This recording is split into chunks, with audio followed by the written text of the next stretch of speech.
Big boss OTT में हो रहा है प्रतीक सेजपाल वर्सेस पूरा घर, यानी कि दिव्या हो जाए, करण हो जाए। भाई कौन सही कौन गलत लग रहा है? कहां पर मुझे आज प्रतीक सेजपाल गलत लगे, कहां पर सही लगे?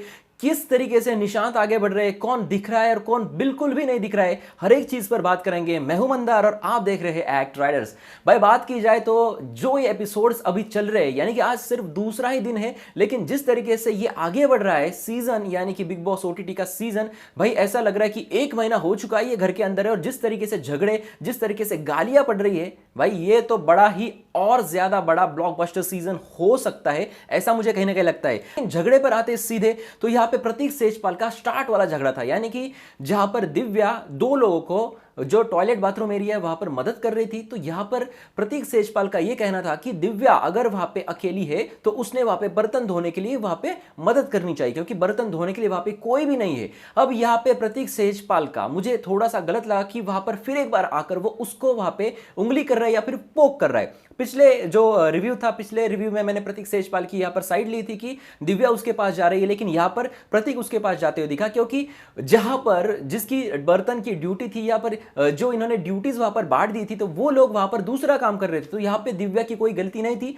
उसको कोई पार्टनर नहीं है, तो वो जहां चाहे वहां काम कर सकती है, उसको कोई भी ऑर्डर नहीं कर सकता, क्योंकि घर के अंदर कोई भी कैप्टन नहीं है। और इसी बीच वहां पे बहस बहुत ज्यादा बड़ी हो जाती है, और जब ये बहस और भी ज्यादा बड़ी होती है तो किचन एरिया में एक और मुद्दा निकलता है, जहां पर खाना वेस्ट करने का या कितना बनाना कितना नहीं बनेगा, इस पर यहां पे मुद्दा आता है। और यहां पर भी प्रतीक सेजपाल इनको वहां पे फिर एक बार उंगली करते हैं। तो यहां पर इन्होंने कहा कि हमारा पहला दिन था, हमें नहीं पता था कि कैसे लोग हैं, 13 लोगों के लिए कितना बनाना चाहिए कितना नहीं, तो कभी कभी ज्यादा हो जाता है, कभी कभी कम हो जाता है, लेकिन इतना भी ज्यादा नहीं हुआ कि बहुत सारा फेंक देना पड़ा, और इतना भी कम नहीं हुआ कि यहां पे किसी को खाने को ही नहीं मिला। तो ये हमारा पहला दिन था, लेकिन यहां पर भी मानने के लिए तैयार नहीं थे प्रतीक सेजपाल। तो शायद मुझे कहीं ना कहीं ऐसा लगा कि अटेंशन सीख करने का प्रयास प्रतीक सेजपाल जैसे पहले दिन से अब तक वहां पे कर रहे हैं, और हमेशा यानी कि 24 घंटे वहां पे गुस्से में रहने का वहां पे इन्होंने जिम्मा उठाया, ऐसा लग रहा है। क्योंकि जिस तरीके से जो शो का एंड था, शो के एंड में नेहा भसीन इनको समझाते हुए दिखी कि ऐसा कभी नहीं हो सकता कि पूरा दिन आप गुस्से में हो, कहीं ना कहीं आप एक कैरेक्टर लेके आए हो और वो आप आगे बढ़ा रहे हो। चलो ठीक है भाई, इससे लोगों का एंटरटेनमेंट हो रहा है तो भाई ये भी ठीक है। जी हाँ, तो इस तरीके से ये चीजें हुई। इसमें हमने देखा कि उर्फी बहुत चिल मार रही थी, और बहुत सारी चीजें जहां पे बहुत गुस्सा होती दिखी वहां पे शमिता शेट्टी। जी हाँ, तो यहां पे जो है मैं आपको बताना चाहूंगा कि निशान जो है वो बार बार प्रतीक की साइड ले रहा है, लेकिन बहुत गलत तरीके से वो साइड ले रहा है, और इसे कंस मामा भी कहा गया है। जी हाँ, और उसी तरीके से कुछ उसकी हरकतें हैं। मैं इसकी यानी कि निशांत भट्ट की हरकतों को वहां पे मैं साइड नहीं करूंगा और उसको गलत ही बताऊंगा। एक और इंसिडेंट जहां पर शमिता शेट्टी ने बताया कि निशांत जो कोरियोग्राफर है, जो बाहर का मुद्दा था, तो इन्होंने एक बार लाइन क्रॉस कर दी थी, जहां पर इन्होंने वॉर्न किया था उनको। और उसके बाद मुझे ये नहीं समझ में आया कि कल जो हमें एंटरटेन करने वाला टास्क था, तो जहां पर शमिता शेट्टी इनके साथ डांस करती हुई दिखी, जहां पर वो उठा के लिया था शमिता शेट्टी को, इस तरीके से वो डांस वगैरह किया, तो क्या वो चीजें तब ध्यान में नहीं आई जब अब ये कहती है शमिता शेट्टी कि मुझे वहां पे एनर्जी अच्छी महसूस नहीं हो रही है? तो कल डांस करते वक्त क्या एनर्जी बहुत अच्छी थी? तो ये कुछ मुझे समझ में नहीं आया। तो इस तरीके से ये सारी चीजें हुई। उसके बाद अक्षर और मूस का जो झगड़ा था वो वहां पे सॉल्व हो चुका है, और ये अब फिर एक बार एक दूसरे को वहां पे अच्छी तरीके से बात करते हुए दिखे। उसके बाद हम देखते हैं भाई कनेक्शन वाला टास्क, यानी कि पीठ के पीछे वहां पे हर एक जो कनेक्शन है लड़कों को उनके लड़की का चेहरा दिया था, और उस डॉल को लेके वहां पे अंदर जाना था, जो एंड में रहेगा वो जीतेगा। तो इस पे संचालक बनाया गया था वहां पे दिव्या को। जी हां, और दिव्या को संचालक बनाया था, तो जाहिर सी बात है प्रतीक कहीं ना कहीं वहां पे आउट होने ही वाला था, क्योंकि इन दोनों की राइवलरी घर के अंदर चल रही है। अब बात की जाए तो वहां पे एक रूल था कि रेड लाइन को क्रॉस नहीं करना है। जी हां, तो प्रतीक के तरफ से वो गलती हुई थी। जी हां, तो प्रतीक को यहां पे थोड़ा सा संयम रखना था, थोड़ा सा पेशेंस रखना था। उसको यह जानना चाहिए था कि यहां पे दिव्या को अगर उसने गलती नहीं की होती तो दिव्या को किसी ना किसी तरीके से वो उसको बाहर निकालती ही निकालती, तो इस तरीके से उसका संचालन बिगड़ जाता। तो भाई सामने वाले की गलती कैसी हो ये देखना बहुत जरूरी बन जाता है जब बिग बॉस जैसे घर में आप होते हो तो। और खुद जब ये गलती कर बैठा तो उसको तो बहुत बड़ा पॉइंट था कि उसने लाइन क्रॉस कर दी थी, तो उसको मैं आउट कर ही दूंगी। और प्रतीक सेजपाल को भी खुद को भी पता था कि उसने वहां पे लाइन क्रॉस कर दी थी, रेड लाइन को क्रॉस कर दिया था, और इसी वजह से उसको वो जो डिसीजन है वो मानना पड़ा। और इस टास्क में वहां पे एंड में जो निशान थे तो निशान वहां पे जीत जाते हैं। तो यहाँ पे जो संचालन की बात की जाए तो संचालन एकदम परफेक्ट था और दिव्या बहुत ही अच्छी तरीके से संचालन करती हुई दिखी। और पूरे शो की अगर बात की जाए तो भाई दिव्या हो जाए या फिर प्रतीक सहजपाल हो जाए, यही लोग वहां पे सबके सामने दिख रहे हैं और बाकी लोग बहुत कम दिख रहे। जब प्रतीक सहजपाल का झगड़ा होता है तो करण वहां पे गुस्सा होते हुए वहां पे दिखता है। इसके साथ वहां पे जीशान खान है, जीशान खान भी सिर्फ प्रतीक के ऑपोजिट आने के लिए सब सामने दिखता है। बाकी बहुत सारे ऐसे लोग हैं जो बिल्कुल भी नहीं दिख रहे। आज का शो आपने पूरा देखा होगा, मिलिंद गाबा बिल्कुल भी दिखाई नहीं दिए। इसके साथ ही राकेश, जी हां, राकेश को पहले दिन को बहुत सारे लड़कियों ने चूज किया था, लेकिन अब जो है शो में 2 दिन हो चुके हैं, वो कुछ भी करते हुए नहीं दिखे। टास्क की अगर बात की जाए, कनेक्शन टास्क की, तो सबसे पहले आउट होने वाला बंदा राकेश था। तो इस राकेश की कुछ गड़बड़ है, तो राकेश को आगे कदम बढ़ाना चाहिए, क्योंकि जिस तरीके की पॉपुलैरिटी फर्स्ट डे पे इसको मिली थी, इसको अब ये बरकरार नहीं रख पा रहे, कुछ भी नहीं कर पा रहे हैं। इसके साथ बात की जाए तो मूज बहुत कम दिख रही है और रिधिमा पंडित बड़ा नाम है लेकिन बहुत ही कम दिख रही है।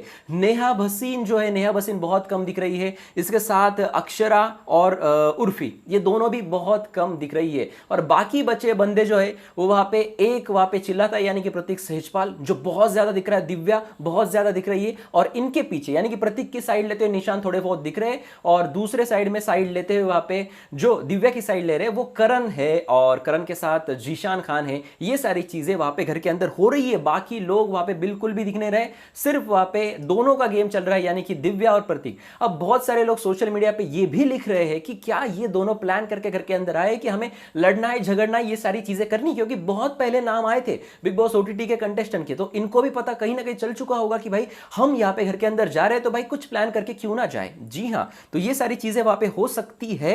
अब देखते हैं भाई किस तरीके से। अब भाई जब ये टास्क खत्म हुआ तो हर किसी को अपनी अपनी 25 चीजें लेने का मौका दिया, और दिव्या को भी ये 25 चीजें लेने का मौका दिया। लेकिन दिव्या के लिए एक टिप थी कि बाकी घर वालों को सहमति दिखानी थी। बिग बॉस ने बड़ी गेम खेली थी, बिग बॉस को पता था कि प्रतीक सहजपाल सहमति नहीं दिखाएंगे, और बिग बॉस ने 2-3 बार यही कहा कि आपसी सहमति होनी चाहिए, तभी दिव्या को ये सारी चीजें मिलेगी। बिग बॉस को सिर्फ ये चाहिए था कि फिर एक बार दिव्या और जो प्रतीक सहजपाल है इनमें बड़ा झगड़ा हो जाए, और इसकी वजह से ये और इनको टीआरपी मिले। लेकिन प्रतीक सहजपाल ने बहुत ही आसानी से वहां पे बोला कि नहीं, ये बहुत निजी चीजें होती है और ये बहुत नीडेड होती है, और मैं यहां पे दुश्मनी नहीं दिखाऊंगा, हमारी कोई राइवलरी नहीं है, तो उसको चीजें मिलनी चाहिए। और प्रतीक ने हर चीज के लिए हाथ ऊपर किए, यानी कि अगर आपको पूरी की पूरी चीजें देनी है तो मैं हाथ उठाता हूं, और 25 भी देनी है तो भी उठाता हूं। लेकिन यहां पे कंस मामा यानी कि निशांत भट्ट ने यहां पे कहा कि नहीं, उनको बाकी लोगों को अगर 25 मिलनी है तो इनको भी 25 ही मिलनी चाहिए। ये किस तरीके से था मुझे पता नहीं, क्योंकि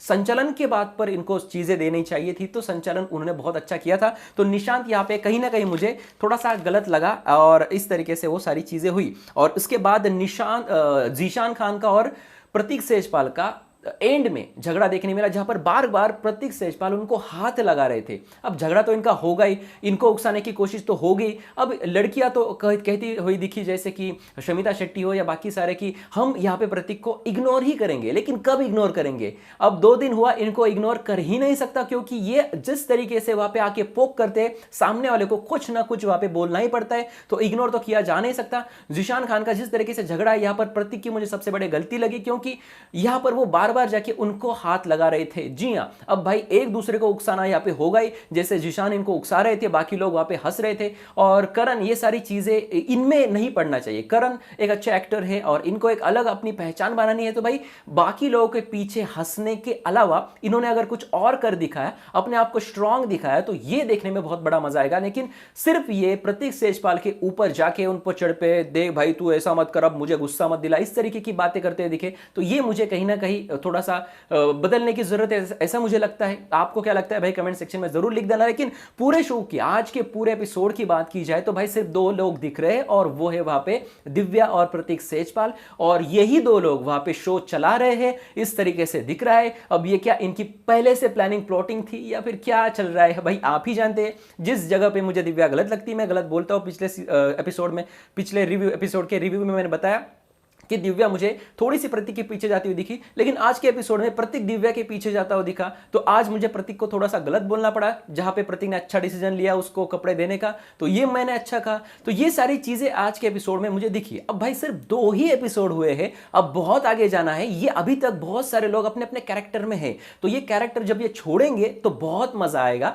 और तब असली बिग बॉस का मजा आपको देखने मिलेगा। लेकिन गाली गलौज तो बहुत ज्यादा हो रहा है और वरुण सूद का नाम भी घर के अंदर हुआ, और ये भी थोड़ा सा हैरान करने वाला था, क्योंकि वरुण सूद ने भी ट्वीट किया कि जहां पे मेरा कोई संबंध नहीं तो वहां पर भी मेरा नाम आ रहा है, तो दिव्या की बॉयफ्रेंड है। तो भाई इस तरीके की चीजें घर के अंदर हुई है, क्योंकि दिव्या ने गाली दी थी वहां पे प्रतीक सेजपाल को, और प्रतीक सेजपाल बोला कि ये गाली मुझे मत दे, लेकिन दिव्या बार बार वही गाली दे रही थी, तो वो गाली उसने सीधे वरुण सूद को दी। तो ये सारी चीजें बिग बॉस के घर के अंदर इनिशियली देखने मिल रही है, और ये शो जब आगे बढ़ेगा तो भाई करण जौहर किस तरीके से हैंडल करेंगे ये देखना मुझे बहुत इंपॉर्टेंट लग रहा है, क्योंकि सलमान खान तो बहुत अच्छी तरीके से हैंडल कर लेते हैं, क्योंकि उनको बहुत सारे लोग डरते हैं भाई, घर के कंटेस्टेंट बहुत डरते हैं। लेकिन यहां पे अगर करण जौहर को इनको कंट्रोल करना नहीं आया तो भाई घर में हड़कंप मच सकता है। जी हां, आपका क्या है कहना भाई? ये था मेरा आज का रिव्यू, ये थे मेरे पॉइंट ऑफ व्यू। आपके पॉइंट ऑफ व्यू जो भी है, कमेंट सेक्शन किसका है? कमेंट सेक्शन आप ही का है, जाइए कमेंट सेक्शन में कमेंट कीजिए। और भी खबरें लेके, इंपॉर्टेंट न्यूज लेके, बहुत सारी चीजें लेके मैं आपके सामने आता ही रहूंगा। तो जल्द से जल्द चैनल को सब्सक्राइब करके रखें, ताकि कोई भी, जी हां, कोई भी अपडेट आप मिस ना करें। साथ ही हमारा ये नया बैकग्राउंड कैसा लग रहा है यार, कमेंट सेक्शन में आप जरूर बता देना, या फिर पहले वाले पे मैं वीडियोस बनाऊं, जी हां, कमेंट सेक्शन में जरूर लिख देना। और भी हमारा जो इंस्टाग्राम का चैनल है, यानी कि इंस्टाग्राम का पेज है एक्टराइडर06, उसको भी आप फॉलो कर सकते हैं, उसकी लिंक है वीडियो के डिस्क्रिप्शन में, जाइए वहां पे फॉलो कीजिए, यहां पे सब्सक्राइब करें और देखते रहिए आपका फेवरेट चैनल एक्ट राइडर्स। धन्यवाद।